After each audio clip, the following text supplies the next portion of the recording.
Chillintuck haunted room in Laos. Today I have a story to tell you again. This story might serve as a lesson for many people not to look down upon or disrespect things they cannot see, which some might think don't exist. Some might disrespect and challenge without knowing if that place has a history or if something happened there that we didn't know about before. But it all depends on each person's beliefs. Let's just say, I won't say much more than this. I have a few friends who still live in different apartment buildings. One of my friends lives quite far away in the outskirts of the city, further than anyone else. This friend is named Boy. His family wanted him to move back home, but he didn't want to. His mother was worried about his commute and other things because his apartment was far from work and quite secluded. But Boy is a solitary person. He likes being alone. Staying here makes him feel independent and more content than being at home. He said he had been living here even before he became close friends with us. His apartment building is quite nice.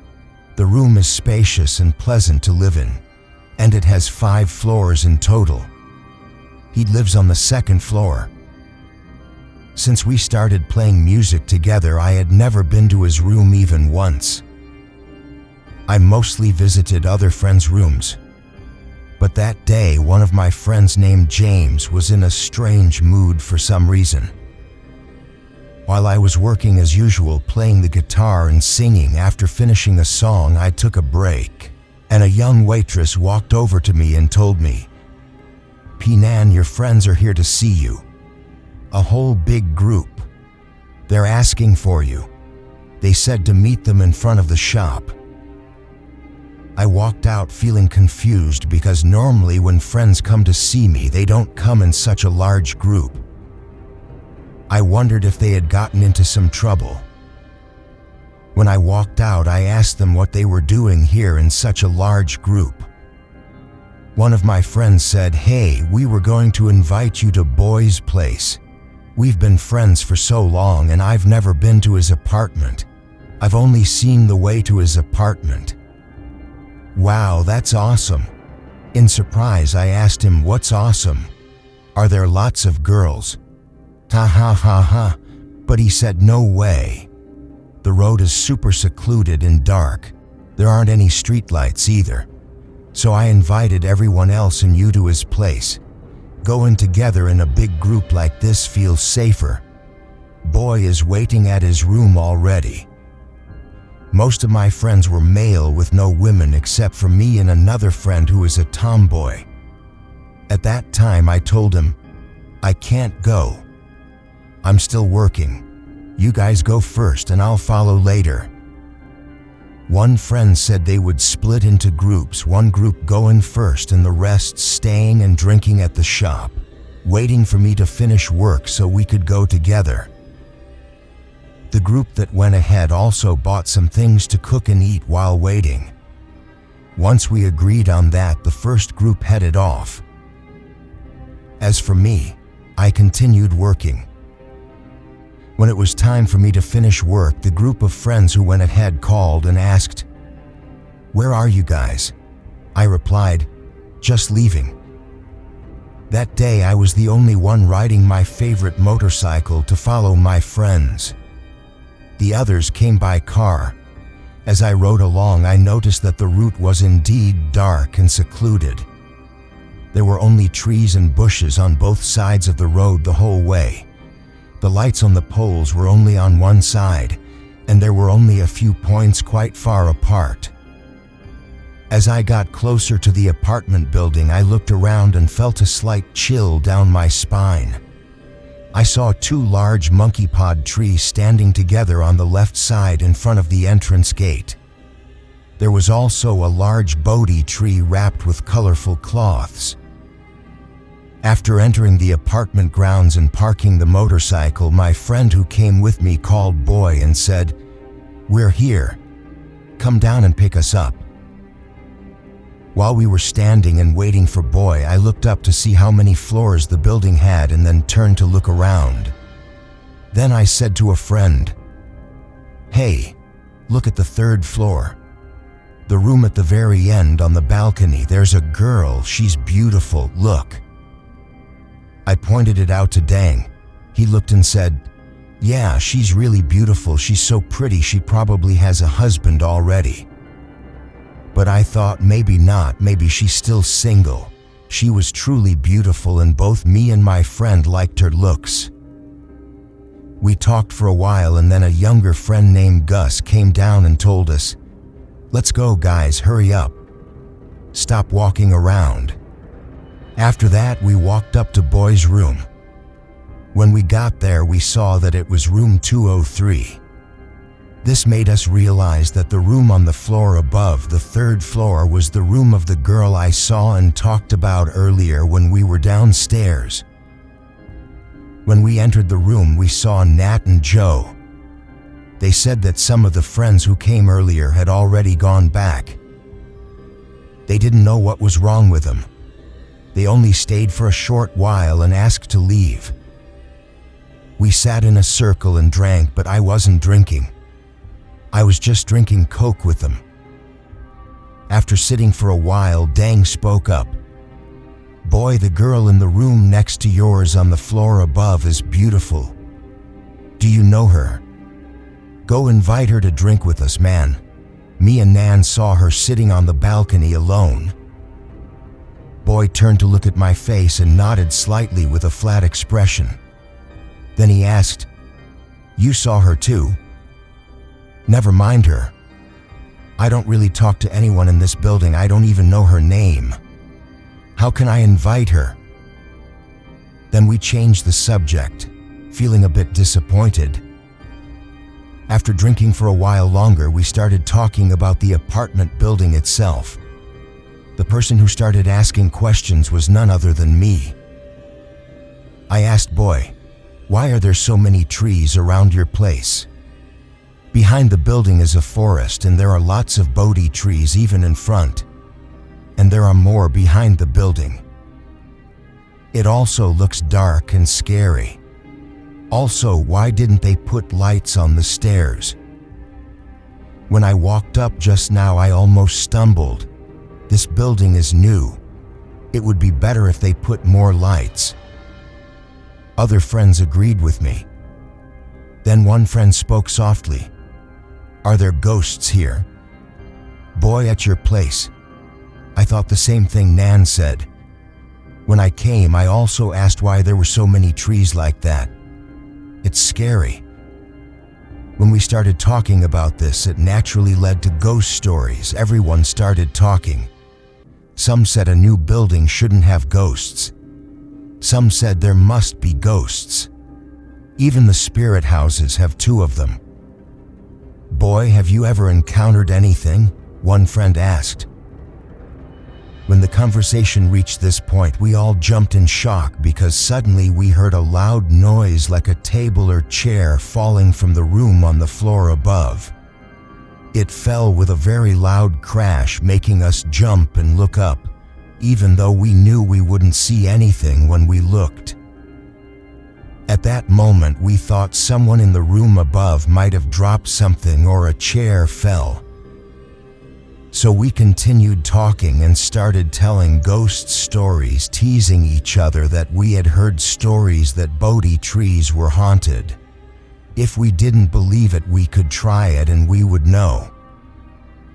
One of my friend's frame was someone who had a foul mouth and spoke without thinking.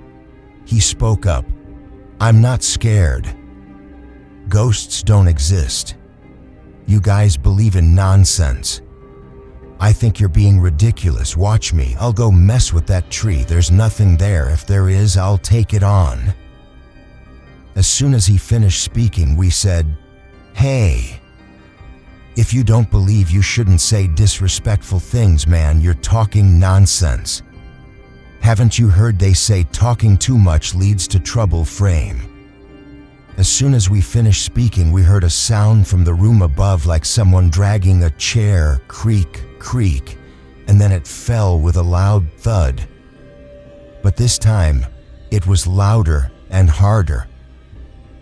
I turned to look at my friends. As for Boy, the owner of the room, he had a calm demeanor and didn't say anything. After a while, he said to Frame, "Before you leave, don't forget to apologize to them, Frame. You're talking big, watch out, you might get into trouble." We drank for a while longer and it was 3 a.m. At that time, I noticed that young Gus was acting strangely.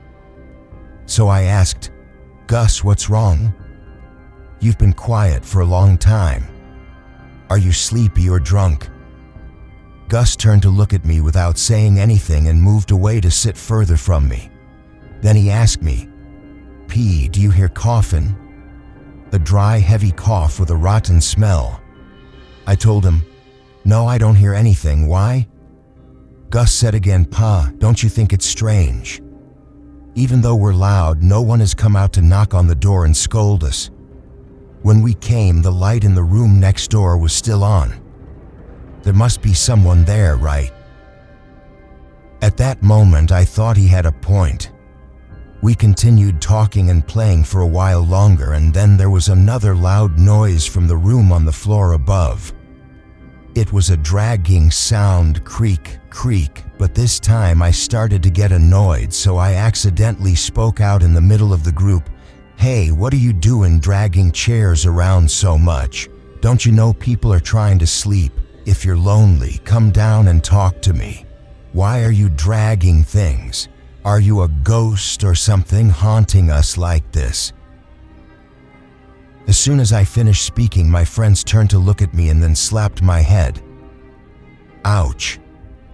Why did you slap me? It's doing that all the time. It's annoying. What kind of crazy person is that? You guys are the same. It's 3 a.m., almost 4 a.m., and you're not stopping yet. I was really angry at that moment, so angry that I forgot how beautiful that girl was. Then my friends replied, "Okay, just a little longer, man. Only one can left. We'll go home after this." No sooner had they finished speaking than there was a loud pounding on the room door. Bang, bang, bang. As if it was going to break the door down. As for Boy, he just sat there with a poker face, not getting up to check or saying anything.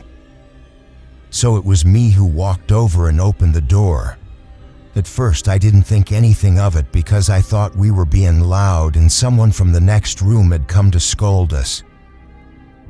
But we had lowered our voices a long time ago, so why would they come to scold us now? I opened the door and saw no one, so I closed it and walked back to sit down. But not long after I sat down, the pounding on the door started again. I walked back to the door, kicked it with my foot in annoyance, and shouted, "Why are you pounding? Can't you just talk nicely?" Then I opened the door, but again there was no one. This made me even angrier, so I shouted out into the hallway, "Stop playing around like this. If you're real, come out. If you have something to say, come talk nicely." After I finished speaking, I didn't hear any reply. Everything was silent and nothing happened. So I closed the door and went back to playing the guitar. Not long after, the sound started again. It pounded loudly, bang, bang, bang, 3 times. My friends all turned to look at my face. So I said, "What?" I opened it and there was no one. What a waste of time. But young Gus moved over and sat close to me, so I asked him, "What's wrong?" "Sit somewhere else. Why are you crowding me?" As for Frame, he said, "I thought I had a foul mouth, Nan, but you're even worse." Then we all laughed. After that, we asked Boy if his apartment had ghosts.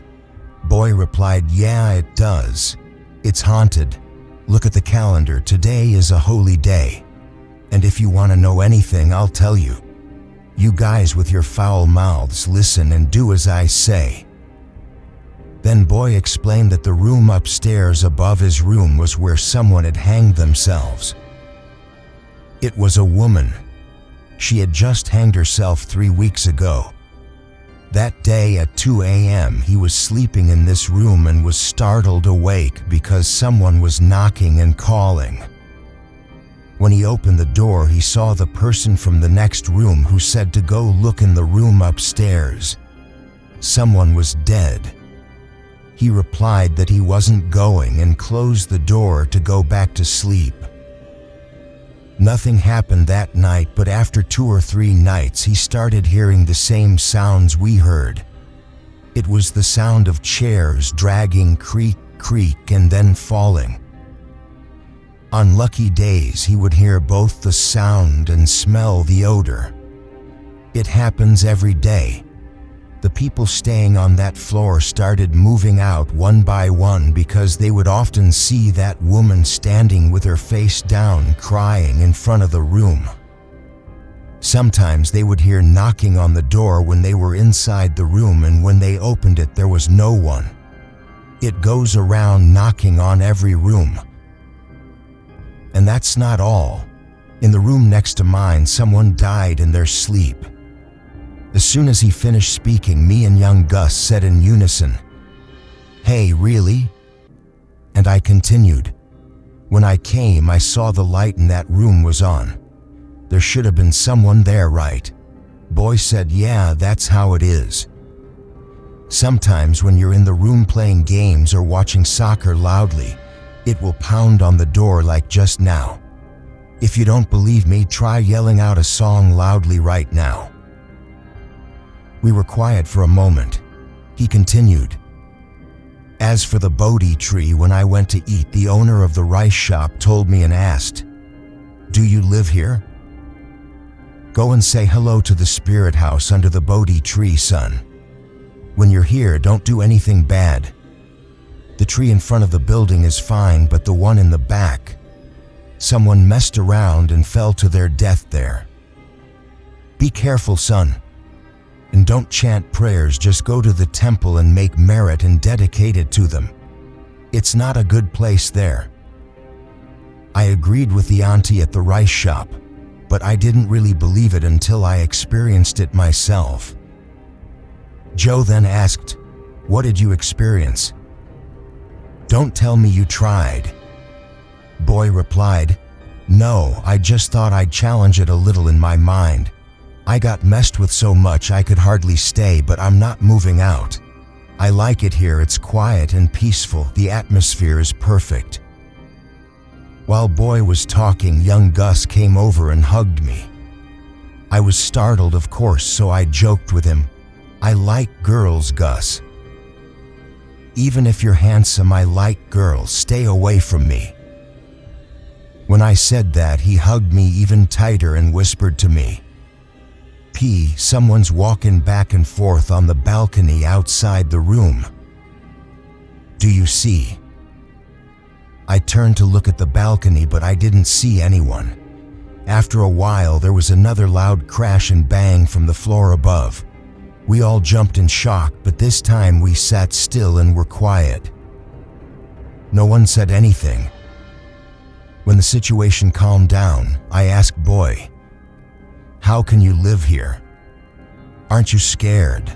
It haunts you every day like this."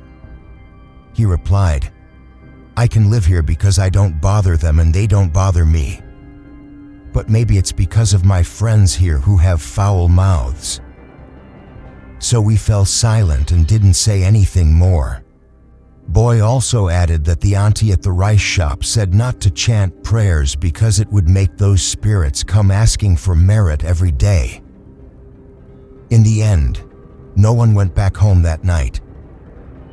We all slept piled up in Boy's room, but we didn't get much sleep because the noise from the room upstairs was constant. The next morning, we all rushed to light incense and candles, ask for forgiveness, make merit and dedicate merit, and apologize for our foul mouths last night. Even the monk noticed and told me I had bad luck and to be careful.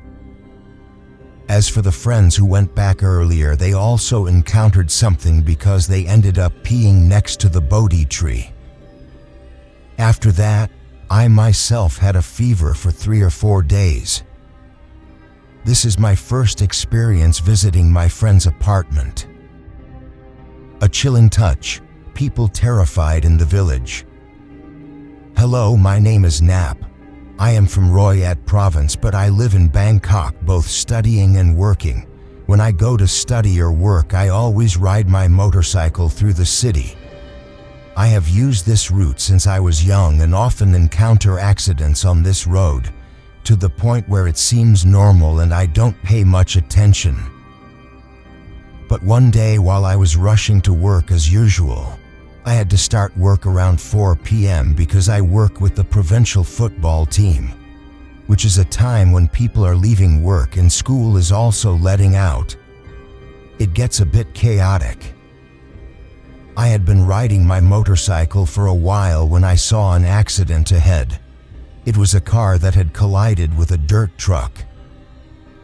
The condition of the car was severely damaged, almost to the point of not looking like a car anymore. But I didn't really pay attention because I had seen it often on this road. So I rode past. There was a fleeting moment when I felt suspicious and the damaged car looked familiar, but I continued on my way. When I arrived at the provincial football stadium, I became suspicious again. Why did the car in the accident I just passed look familiar? I took out my phone and went on Facebook searching for information on the provincial rescue page in Royat. What I found and the answer I got was that the car belonged to the mother of my close friend. The page reported that the driver died at the scene. At that moment, I was very shocked. I tried to compose myself and called my close friend. I didn't know how to comfort him or what to say.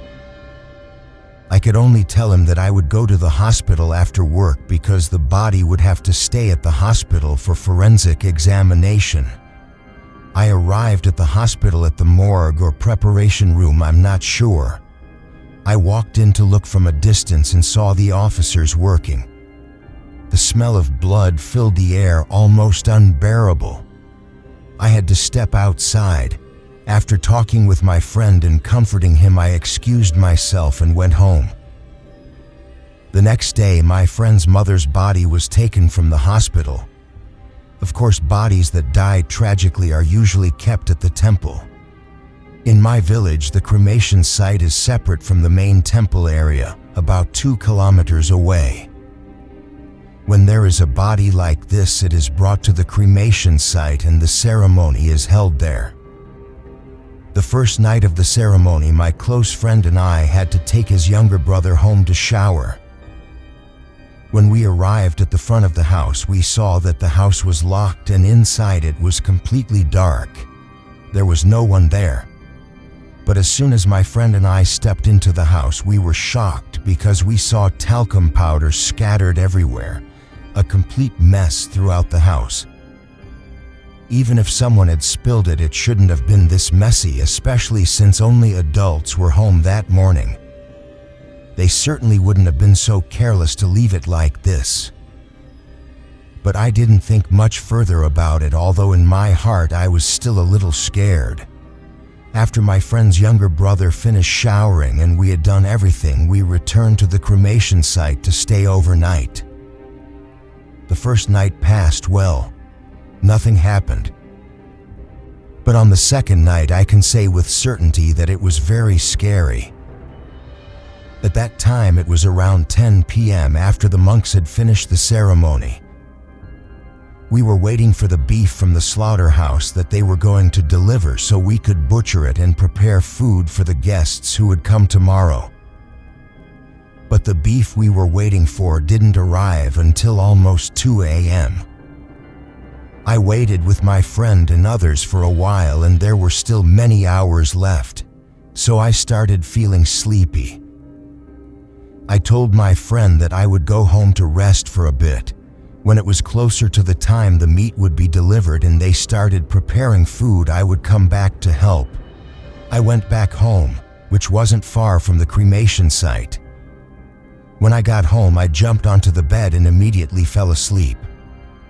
Around 3 a.m. I was startled awake by the sound of dogs howling in the village and a tapping sound at the window constantly, like someone knocking.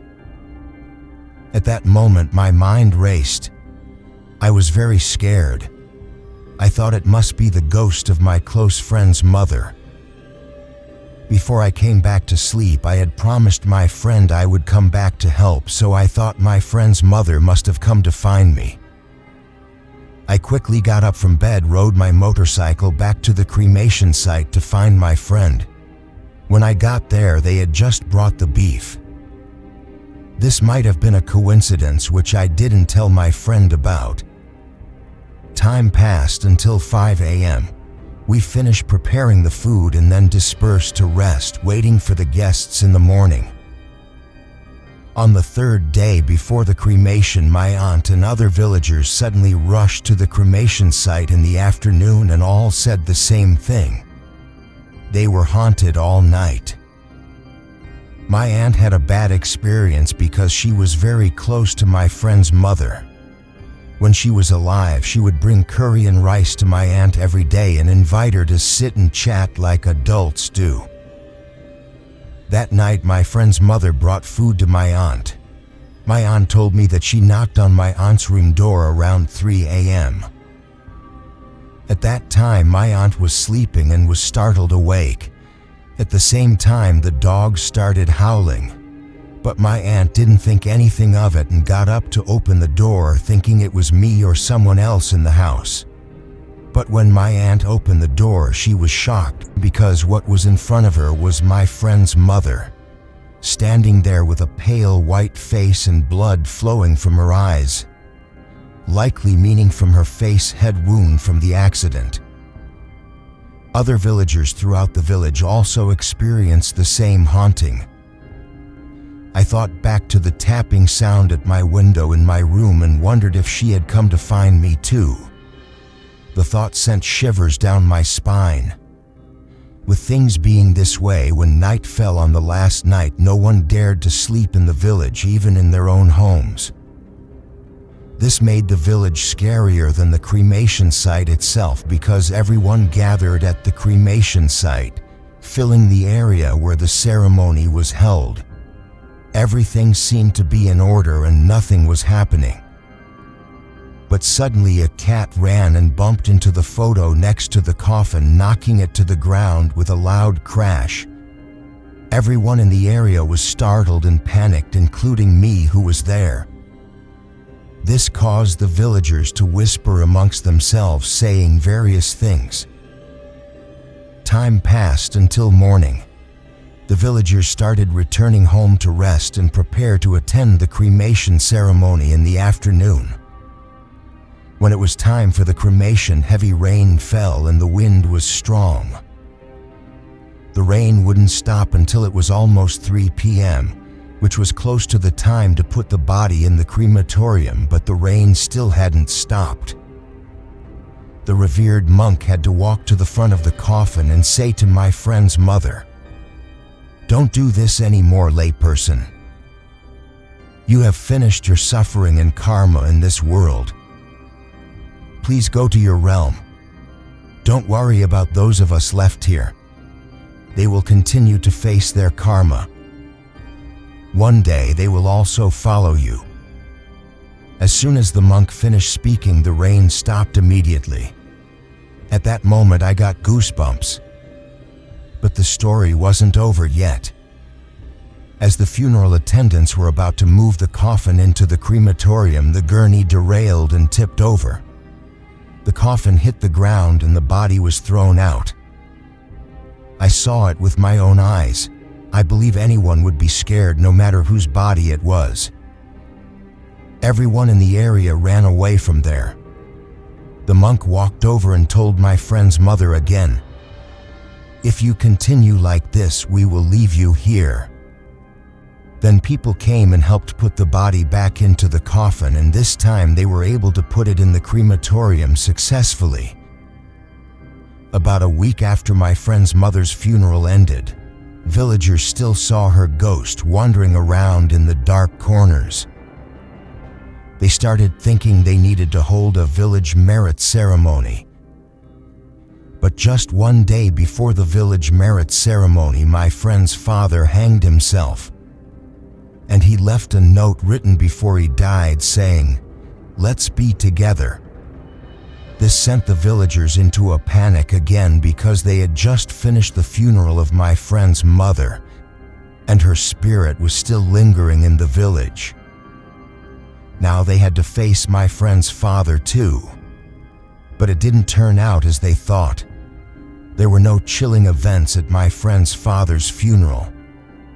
After the village merit ceremony was held, the villagers didn't see my friend's mother anymore. And for subsequent bodies cremated at this site, there were no more strange events that would make people get goosebumps. Kunfanawat also sent a picture to admin. It was a white car. The front where the driver sits was severely damaged. The car was completely ruined and couldn't be repaired. But I have to apologize to the fans because admin cannot post the picture. It might be painful for the family of the deceased. Finally, admin would like to express deepest condolences to the family of the deceased. Today we are still alive, so let's live the rest of our lives to the fullest. Do good deeds. Don't dwell on the bad past. Let go and move forward. A chilling touch, haunted ghost in the funeral. Don't drink and drive, don't sleep and travel. If unsure, don't be reckless, be cautious. Don't rush red lights, don't race green lights. Don't turn to drop off children, no accidents. Drive well, sit comfortably. Drive poorly, you will surely die. Drive badly, the car will break. Drive cautiously, you will be safe. Drive fast, you'll end up in a ditch. Drive without looking, you'll hit a barrier. Drive improperly, you'll get injured. Drive carelessly, you'll become a ghost. Drive badly, you'll explode. Drive excellently, you'll live long and peacefully. If you can't drive, don't drive, just sit still.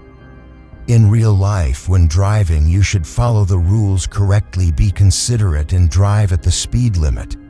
Because if you drive without limits, your life will be short.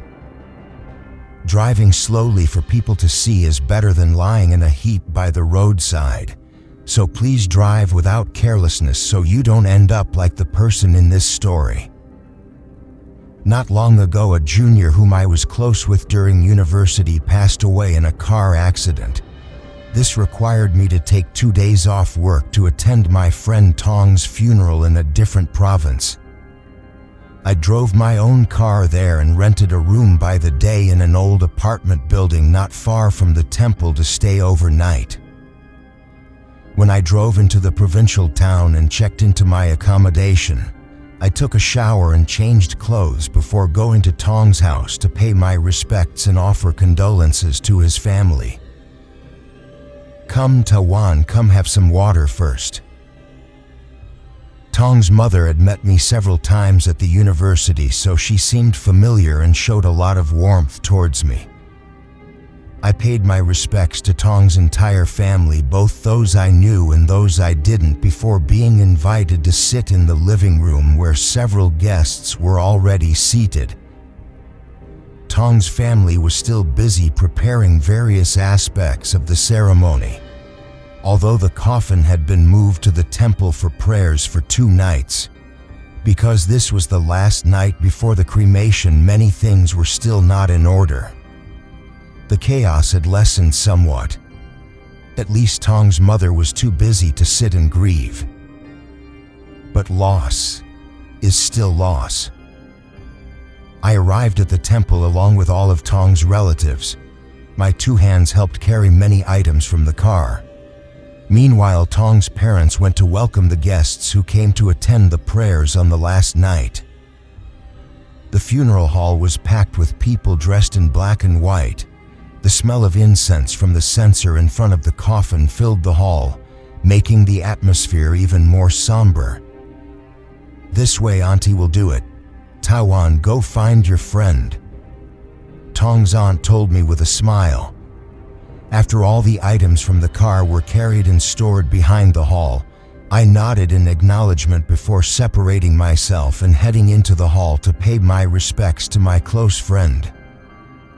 I waited until the previous guests had left, then picked up an incense stick, knelt down in front of the coffin and clasped my hands together at my chest. My eyes looked at the photo of Tong, which I remembered taking myself. Tong, Big Brother is here. I stared into his eyes through that photo, looking at his bright smile and the university uniform he wore. Why did you have to rush off first, I wonder? Our dream of traveling to Japan together hasn't even come true yet. I could barely hold back the tears welling up in my eyes. As you know, Tong and I were very close. We did so many things together back in university.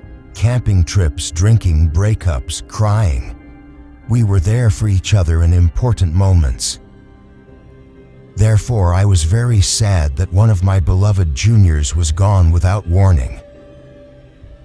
I miss you, I said as my final words before leaning down slightly and crawling forward to place the incense stick in the censer.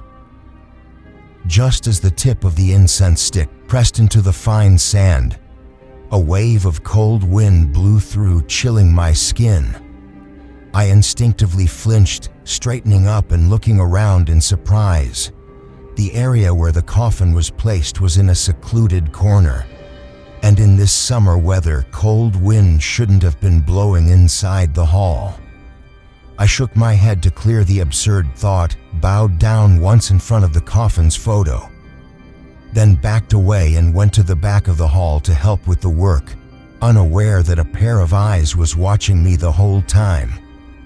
I helped with the work that night as much as I could, serving drinks and food to guests and helping prepare some dishes.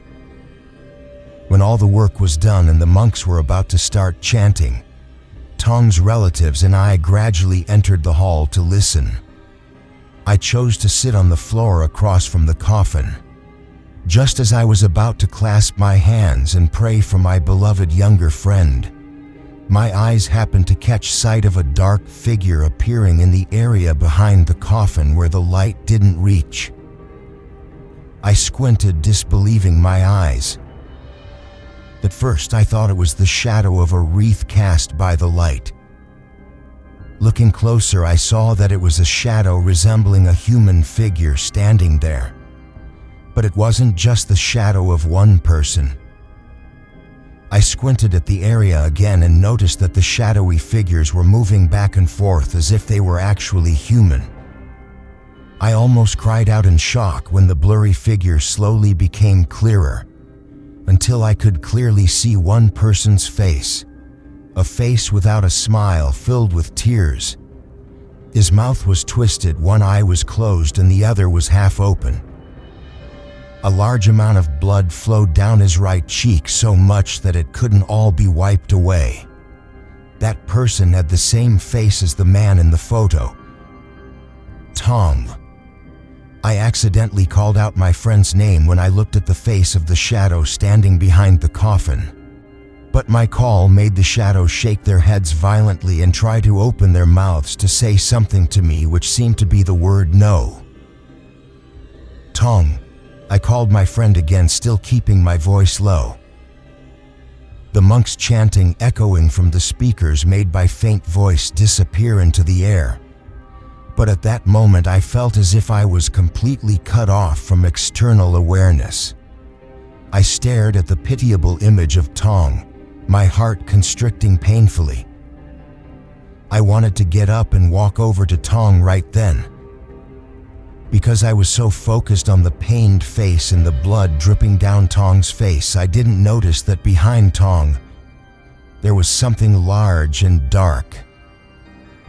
A completely black hand grabbed Tong's shoulders from both sides, and after that all the shadows I saw faded away, accompanied by a soft whisper next to my ear. "Come stay with us, Pitawan, Tong is lonely." I flinched, thinking back to Tong's sad face, and almost nodded in acceptance of the invitation. if it hadn't been for Auntie sitting next to me lightly touching my lap and saying, "Tawan." It snapped me out of my daze and sweat broke out all over my face. My returned consciousness made me realize that there was no way I could be seeing Tong at his own funeral. A cold chill went down my spine. Fear began to quietly build within me. After the chanting ceremony ended that night, I dreamed of Tong again, in the same state that was still etched in my memory. A dark, somber atmosphere with the smell of gasoline and smoke made me wrinkle my nose. The darkness that covered everything came with a biting coldness that mercilessly pierced my body. I squinted through the gray smoke in the air, focusing on a figure not far away. It was Tong, sitting on the ground amidst the wreckage of a completely destroyed car by the side of the road. The hood was crushed all the way to the passenger compartment. Debris from the roadside scattered around. Dolls and incense pots were shattered into pieces.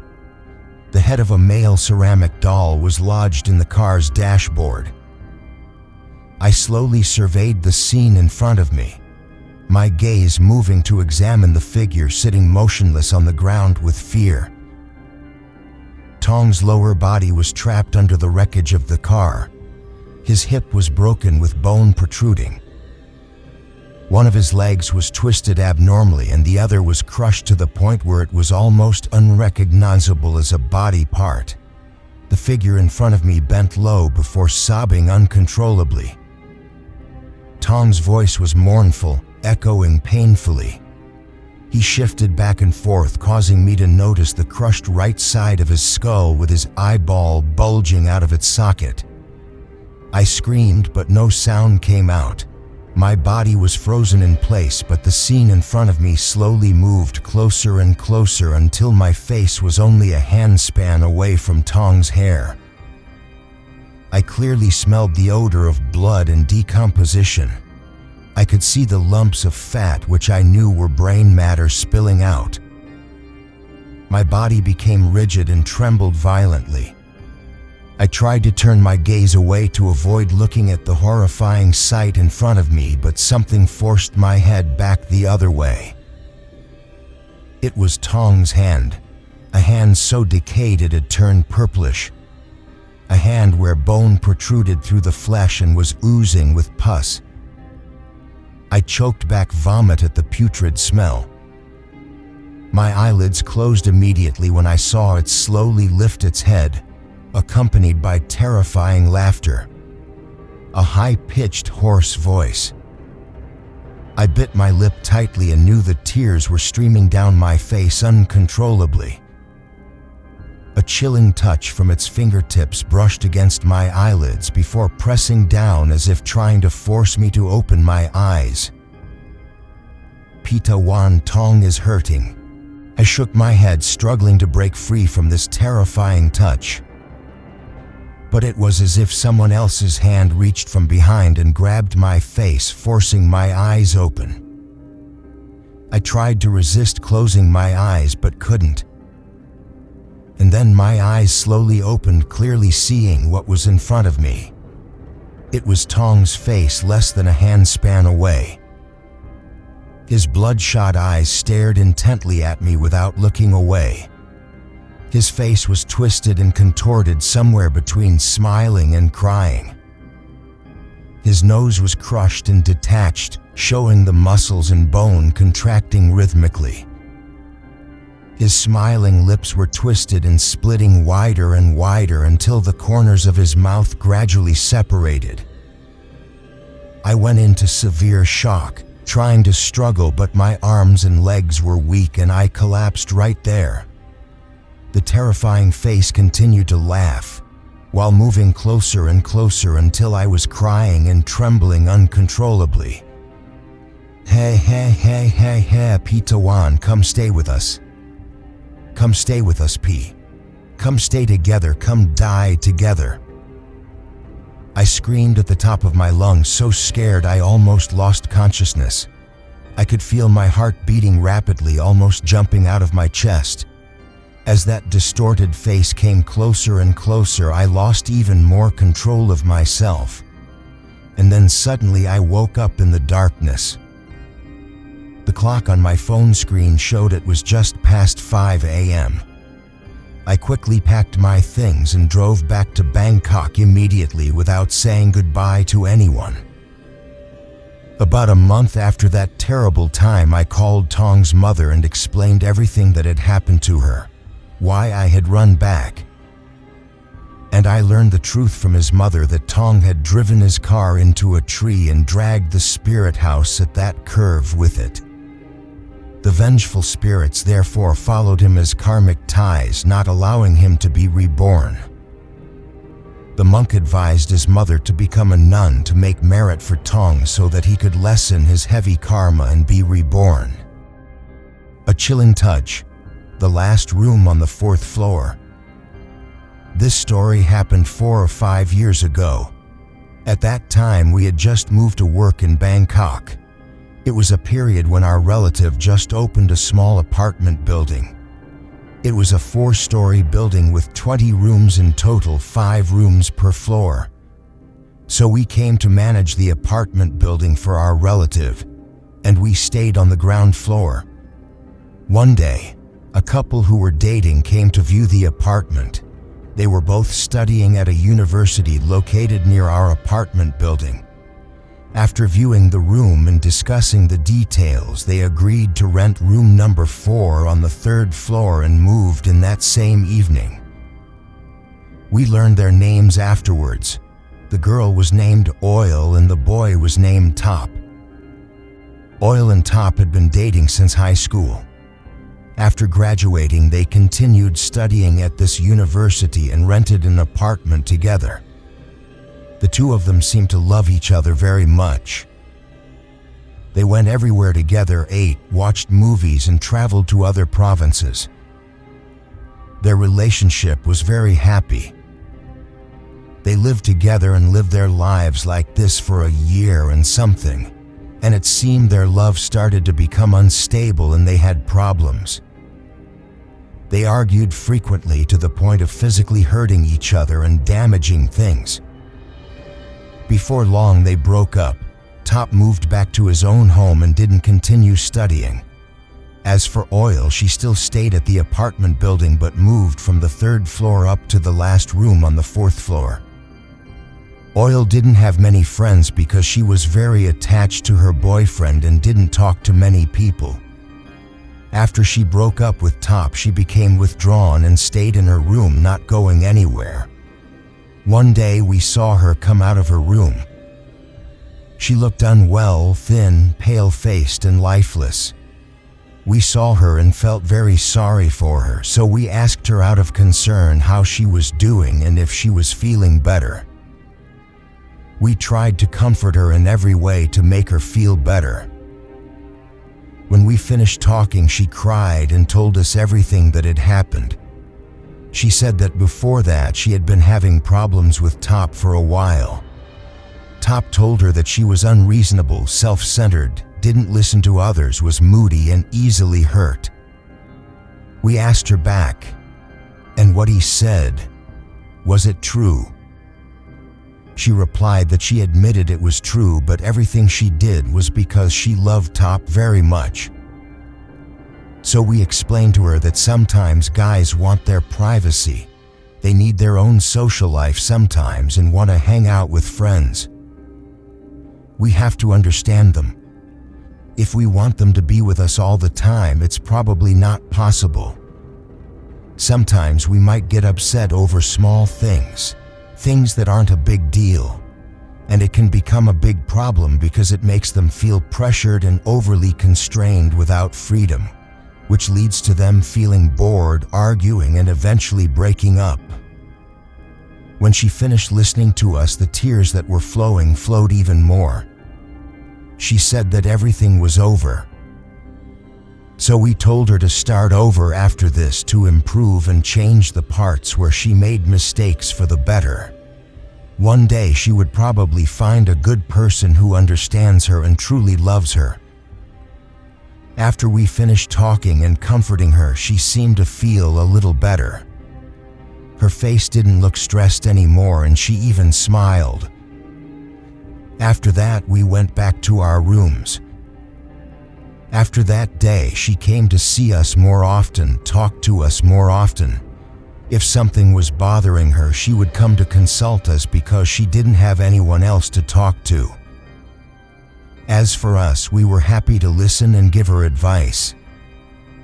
Several months later, one day, she came to tell us that she was talking to a guy she met on Facebook. She said Arm was Thai, but he had moved abroad with his family when he was a child. Arm was the one who messaged her on Facebook first and told her that he had had a crush on her for a long time but didn't dare to message her until the day he felt brave enough and made the decision. And that's how they started talking. After that, Oil and Arm talked every day.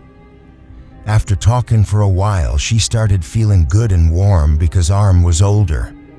Arm would always remind her, advise her, and encourage her in everything. So she decided to become his girlfriend. If Arm was free or after he finished work, he would video call her all the time, which made Oil feel that he loved her very much. Arm also said that he would fly back to Thailand to see her next month. When she finished speaking, we said, "That's good. You won't be lonely. But this time, be careful and take your time. Look closely so you don't get hurt again." Oil nodded to us in agreement. The next month, we actually saw Arm come to see her in Thailand. He said he had flown back to stay in Thailand for only 2 months. The two of them spent every day together, eating, traveling, watching movies, listening to music, just like other couples. Looking at them, it seemed they loved each other very much, but Arm didn't have much time in Thailand. When his time was up, he flew back. The two of them still kept in touch as before. Several months passed and Arm flew back to see her in Thailand again. But this time, Arm told her that when he went back abroad, he would have to change to a new job, which might mean they wouldn't talk as much as before, or some days might not talk at all because he wouldn't have much time. The work would be hard and he would be tired. She listened and tried to understand Arm's reasons. Their love seemed to be going well and nothing was happening. But after Arm returned abroad this time, the two of them talked less.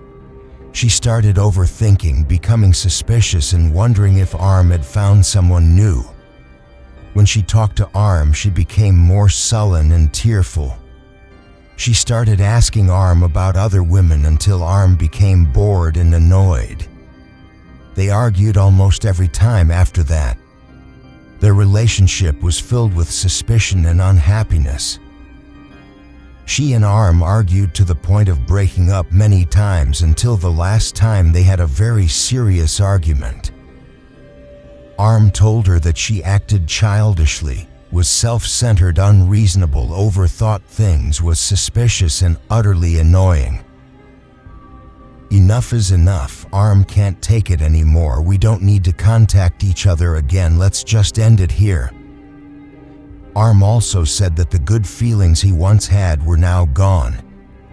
He didn't have any feelings for her anymore and couldn't love her further because he now had someone new. Arm broke up with Oil that day. It made her very sad. She became depressed, stressed, and cried all day. She tried to beg him to get back together, but Arm ignored her and blocked all contact with her. She thought Arm must have been deceiving her and dating another woman behind her back while they were together. This made her even more stressed. She didn't leave her room at all, but still constantly chatted messages with us to vent. Oil didn't come out to eat and cried all day and night for several days. One day we noticed she was very quiet because we hadn't received any chat messages from her at all. We were worried that Oil might be in trouble, so we messaged her asking, "Is everything okay? Why are you so quiet?" If there's anything you can talk to me. But the message we sent in the morning wasn't read at all until 10:30 p.m. Suddenly she replied to our message, "I'm so stressed I can't take it anymore, Piats." But when we typed a reply to comfort her and give her encouragement, telling her not to overthink that it would pass, she didn't read our message. We waited for her reply until we accidentally fell asleep. The next morning we went up to her room to talk to her and make her feel better. We knocked on her door and called out to her several times, but she was silent. There was no response. At that moment we started to feel scared, thinking something bad had happened. So we went back down to get the spare key to open her room. When we unlocked and opened the door, we saw her on the balcony behind the room.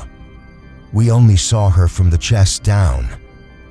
She was wearing only a t-shirt which came down to her thighs. We remembered that shirt was arms which she had kept. Looking down, we saw her. She was in a state where her legs were hanging above the floor. It startled us so much that we cried out loudly. But at that moment, on the 3rd and 4th floors, the area where we were standing, there was no one in their rooms because they had gone to study or work. We tried to hold our breath and walked into the room heading towards the balcony. This startled and shocked us even more. We saw Oil with a bruised purplish face, eyes rolled back and her tongue hanging out of her mouth. It was the most terrifying sight we had ever seen. But in our hearts, we felt very sorry for her. We stood stunned for a moment. After a while, we felt as if her eyes were staring at us. We quickly walked out of the room, closed the door, and thought about what to do next. After composing ourselves, we called the owner of the apartment building to consult. Then we called the authorities to come. We did this at that moment because it was the time when the fewest people were in the building. We also pleaded with the authorities to help keep the news quiet, not wanting this story to spread and become big news. After the body was taken away, we gathered Oil's belongings and put them in the storage room. Then we looked for her relative's phone number through Facebook because we were friends on Facebook and we couldn't unlock her phone. After cleaning and tidying up the room, it was ready to be rented out again. 3 days later in the morning, a tenant from the room at the other end of the 4th floor came to tell us that around 1 a.m. he had just finished work and returned to his room. While he was walking up the stairs from the 3rd floor to the 4th floor, the light in the hallway flickered on and off. He didn't think much of it at the time and continued walking until he reached his room door. While he was taking out his key to open his door, he heard a sound like someone sobbing. He turned to look at the room at the opposite end and saw a woman sitting there hugging her knees and crying in front of the room. When he was about to walk over and ask her why she was sitting there crying, the woman suddenly stood up and walked into the room with her head down, without opening the door. Seeing that, he was very scared. His hands and legs trembled. He quickly and frantically took out his key and unlocked his door to enter his room. After that, people often encountered strange things. A tenant in the room next to Oil's room said he often heard a woman crying in the middle of the night. At first, he didn't pay attention, but after several days, he started to find it strange because he hadn't seen the woman from that room for many days. Also, the sound of crying happened around 1 a.m. at the same time every day. Some tenants who returned to the apartment late at night said they often saw a woman on the 4th floor in the last room standing on the balcony. Sometimes she would be sitting on the edge of the balcony, but they didn't dare to approach her because the room was dark and looked scary. This made them very afraid. Before long, people in the building started telling each other, and they gradually moved out room by room until the third and fourth floors had no tenants. When we saw that things were getting bad, we discussed everything with our relative, the owner of the apartment building. The next morning, they invited monks to perform a ceremony to invite the spirit and make merit for her to be reborn. Several weeks passed and we didn't hear anyone talking about the woman in the last room on the fourth floor anymore. We thought she had probably gone to her realm, or perhaps she was still in that room quietly. Because since then, for many months, people who came to view rooms seemed to like and be satisfied with other rooms more. Even though the news of the death in this apartment building wasn't widely known, no one chose to rent that room. Although our building was never completely full with people moving in and out constantly, it made us wonder if there was still something in the last room on the fourth floor. A chilling touch. Forest spirit guarding treasure. Hunter Sam had been the village hunter in Khao Kwai for nearly 20 years. He was renowned for hunting large animals. People in the area knew him well as the tiger hunter. This was because back in the day, when he was just a child, the main hunter in the village had taken travelers into the forest, leaving no one to guard the village. By misfortune or fate, a tiger broke in and ate the village's buffaloes. Even though Hunter Sam was just a child then, he managed to plan and trick the tiger before it escaped by using himself as bait.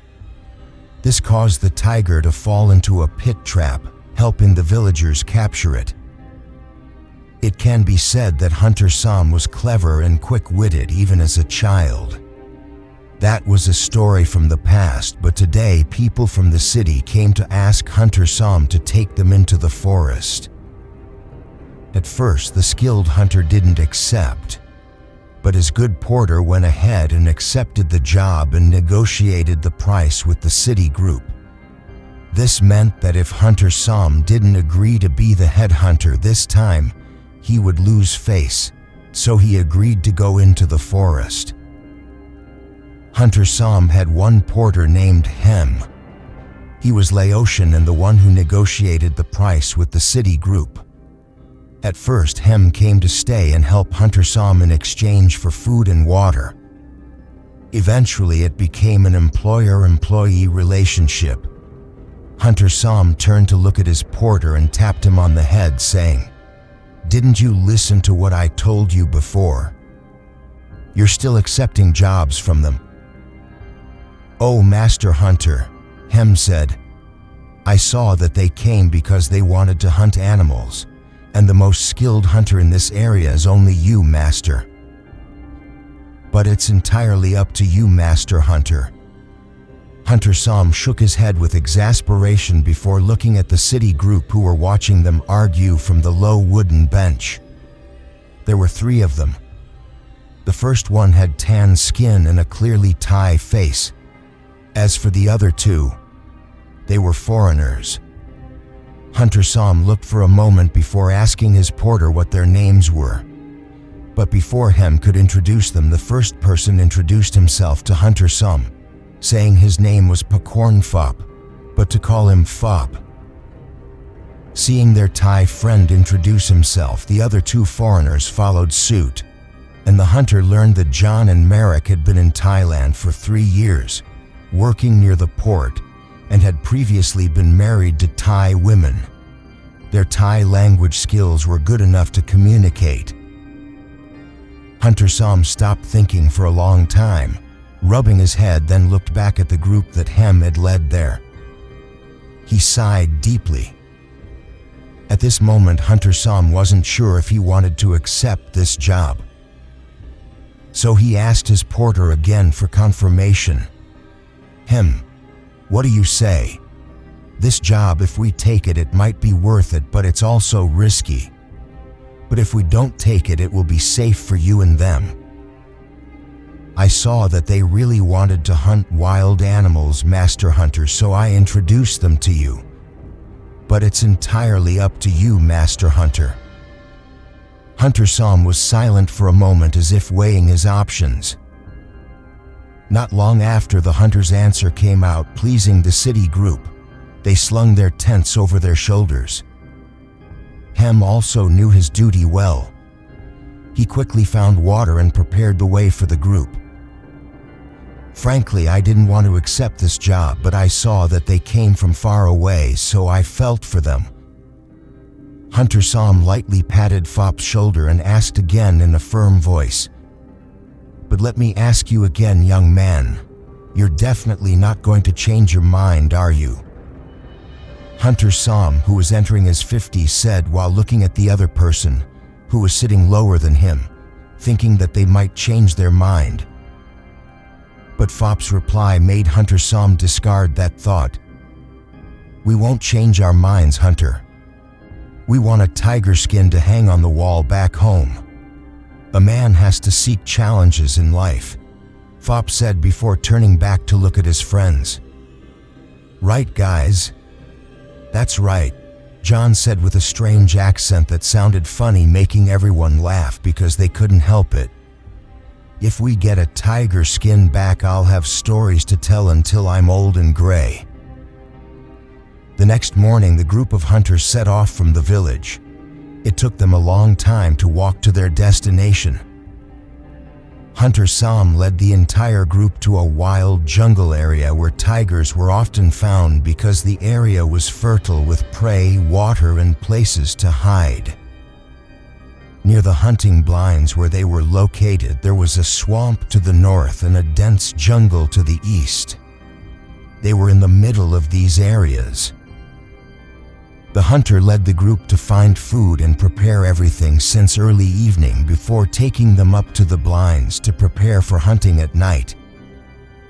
He had Hem separate and go with Merrick. They stayed in another blind, which wasn't far away. As for the remaining two, they went up to the blind with Hunter Som.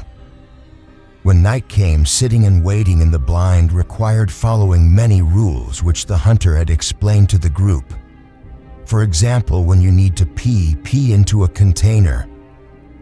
If you need to poop, chew on the root the hunter gave you, keep it in your mouth, and then go down to do your business. But you must remember the last rule well. Absolutely do not speak to anyone or even acknowledge anyone. The waiting took a long time, almost until 10 p.m. Movement started occurring at Hem's blind. Hem probably needed to poop, so he went down from the blind to the ground below. Merrick kept watching his every move from a distance. But not long after he disappeared from sight, Hem's cry faded in. Everyone in the blind was startled, raised their guns and aimed. "It's a wild boar, it's chasing him and trying to kill him." Hunter Som aimed, following Hem's footsteps for a short while before deciding to pull the trigger. The steel projectile roared through the forest. Hem's cry died out without any sign of injury. Then he quickly climbed back up to the blind. The wild boar's carcass was left there because they had to wait until morning to bring it up. But then, when Fop looked towards the swamp, he saw what looked like a woman dragging something towards the water. He watched for a while, but when he blinked, she was gone. Fop's hands immediately felt numb and cold. He quickly nudged John to look where he was looking and asked if John saw the same thing. When the other person replied no, Fop's heart raced because he felt that the thing was strange, and that strange thing might be what he was looking for. Fop went to Hunter Som and asked to go down below, and the hunter didn't object but strictly warned him to keep the root in his mouth. Even if he encountered something or someone tried to talk to him, he must not pay attention or reply at all. The young man accepted the instruction and immediately climbed down from the blind. On Hem's side, now that he was back in the blind, Merrick asked him with concern and he said he wasn't badly injured. Merrick then turned back to look down below as usual. However, his eyes caught sight of a young woman standing naked below. She looked at him with lifeless eyes. Merrick nudged Hem to turn and look. Hem quickly told him not to pay attention. But after a moment, the young woman raised her hand and slowly pointed towards the large swamp. Merrick looked in the direction she was pointing. During that time, he saw the shadow of someone running through the grass towards the swamp. He called out to Hem again. While he was focused on watching that person run, he wasn't paying attention. Marek told him that he saw what looked like Fop running and told him to shout to Hunter Som that Fop was heading towards the swamp. But Hem remained silent and spoke to Merrick in a low voice. Yes, he's going towards the swamp. Merrick realized what was happening and quickly turned around, but it was too late because Hem had a modified long gun pointed at the center of his chest. Merrick's face turned pale while Hem's expression changed from innocent to stern. He smiled faintly before saying, "Sorry, Master, but others shouldn't know too much." With a shot fired at close range, the sound echoed through the forest, startling Hunter Som, who cursed incoherently. "Damn it, I knew it!" Before quickly climbing down from the blind, followed by John running behind him. But after they had only run a few steps, they saw Marek lying on the ground groaning under a tree. He had fallen from the blind, which was 5 meters high. He was clutching the wound on his shoulder to stop the bleeding. John looked at his friend's condition with concern before asking who did this to him. Merrick only said briefly that Hem and Fop were going to the swamp, and he wasn't badly injured, just hurt on his shoulder where the bullet grazed him. Upon hearing what Merrick said, Hunter Som's face immediately turned red with anger. He quickened his pace, chasing after the traitors. John also shouldered his gun and followed the hunter without hesitation. In the young foreigner's mind, there was only one thought: revenge. The two hunters, sharing a common fate, left the tree to head towards the large swamp, the destination of the two criminals. As the two of them got closer to the swamp, the atmosphere started to get colder and colder to the point where both of them got goosebumps. John stayed close to the hunter. After creeping forward for a while, Hunter Som knelt down and the other person followed suit. John asked with suspicion what was happening. The hunter replied, "Those two want the treasure they talked about.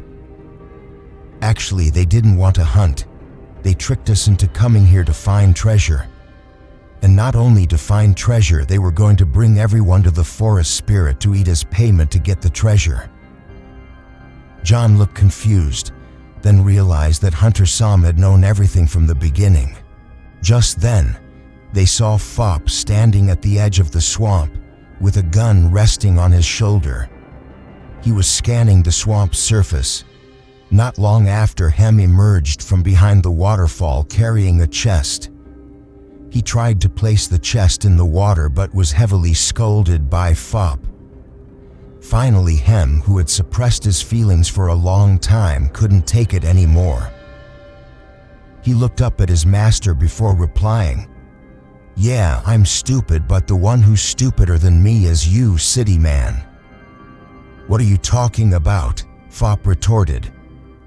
But before he could finish speaking, something was swirling around him. Fop heard his name being called, a screaming sound of many people combined. In a moment, the figure of a young woman emerged from the swamp, but only halfway, revealing her naked upper body. Her lifeless eyes stared at Fop while moving closer bit by bit. He quickly raised his gun, preparing to pull the trigger, his mouth trembling, unable to speak coherent words. The female spirit laughed with satisfaction upon seeing the other person scared. But behind her, there was Hem smiling with satisfaction, watching Fop. Hem stood there watching Fop face the evil spirit alone. You still don't realize it, city man? Hem took this opportunity to open the treasure chest and stuff gold and silver rings into his clothes until they were full, without thinking of taking the chest back, but taking as much as he could carry. He was muttering and acting strangely. Hem himself was also preparing to flee. Amidst the events, two pairs of eyes were watching. The hunter raised his gun and walked out from the bush where they were hiding, while John followed with determined eyes. At that moment, the forest spirit cast a spell on Fop, freezing him in place. Her eyes turned completely black, and her nails became long and sharp, looking terrifying. Wait, mother. It's because of their greed. Soon karma will catch up with them, the hunter said in a humble voice. He's mine. I will take his life. The spirit's voice was distorted, a mixture of male and female blended into one. I know you are the guardian of the treasure here, but I beg you, please let this young man go. I will not forgive those who think evil and do evil. His spirit will be imprisoned with the treasure he desired. Then the female spirit revealed sharp fangs like a shark's and bit down on Fop's neck. Blood spurted throughout the swamp. The green swamp turned crimson. His hands trembled, his eyes wide open, his mouth gaping in pain. He couldn't make a sound. His body was dying in agony until finally the hunter's gunshot echoed again. The forest spirit shrieked before retreating back into the swamp. Hunter saw him quickly put away his gun before running to Fop's body, which was convulsing on the ground. The hunter looked at the dying body with sadness before Fop breathed his last right there. His eyes were still looking at the treasure chest with greed. Hunter saw him, closed his eyes for him, and quickly set off on the path Hem had run. This porter was as skilled in the forest as he was, so the hunter knew Hem must have his own secret path to escape. Follow me. I must get that treasure back before Hem is chased by the forest spirit. Why don't you just let someone like that go? Let the ghost break his neck and kill him, John said, making Hunter Som pause for a moment before replying. No, young man. Hem is like a son or grandson to me. He did wrong, it's true, but that doesn't mean he can't change. John didn't quite understand what Hunter Som said, but he still ran after the hunter without stopping. By now dawn was approaching. Hem ran along the path he had marked. Some pieces of gold fell along the way he ran, but he didn't think of bending down to pick them up. He just ran with wide eyes. I'm going to survive. If I survive, I'll be rich. I'll pay off all my debts, Hem shouted. The hunter was also running, but when he stopped to look at the tree where he had made a mark, he was surprised and a question arose in his mind because he felt like he was running back the same way. But he didn't fully believe it until he kept running. Finally, his eyes noticed some pieces of gold he had dropped on the ground.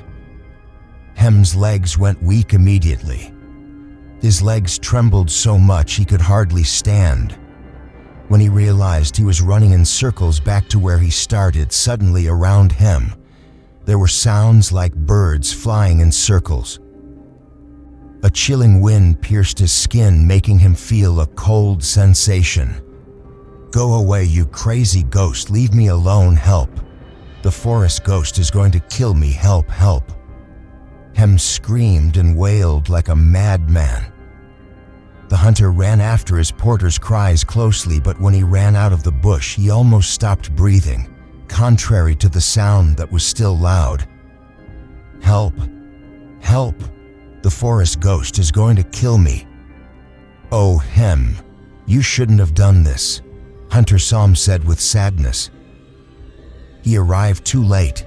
Now there was only the sound of the dead still wailing, but Hem's body was lying there, neck broken and twisted in a pitiable state. The next morning, Hunter Sam led the two foreign companions out of the forest.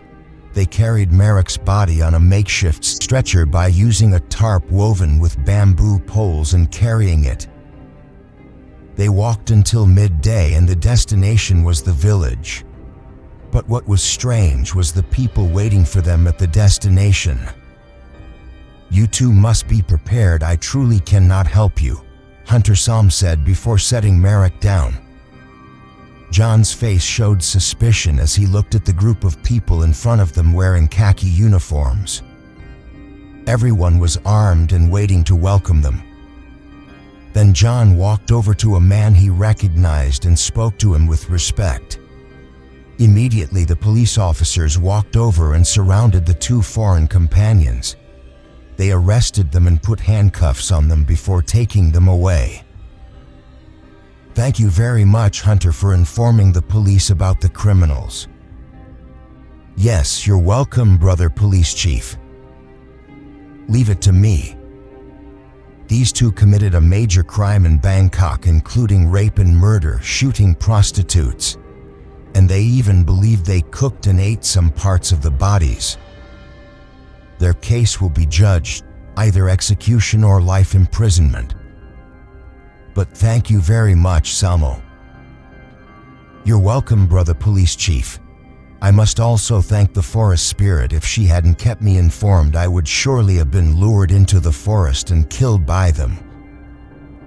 After that, the two foreign companions were taken away. Not long after, people followed to collect the bodies in the forest, led by Hunter Sam. But it turned out that there were no vengeful spirits or any human body parts. Even the treasure that had fallen along the way had disappeared without a trace.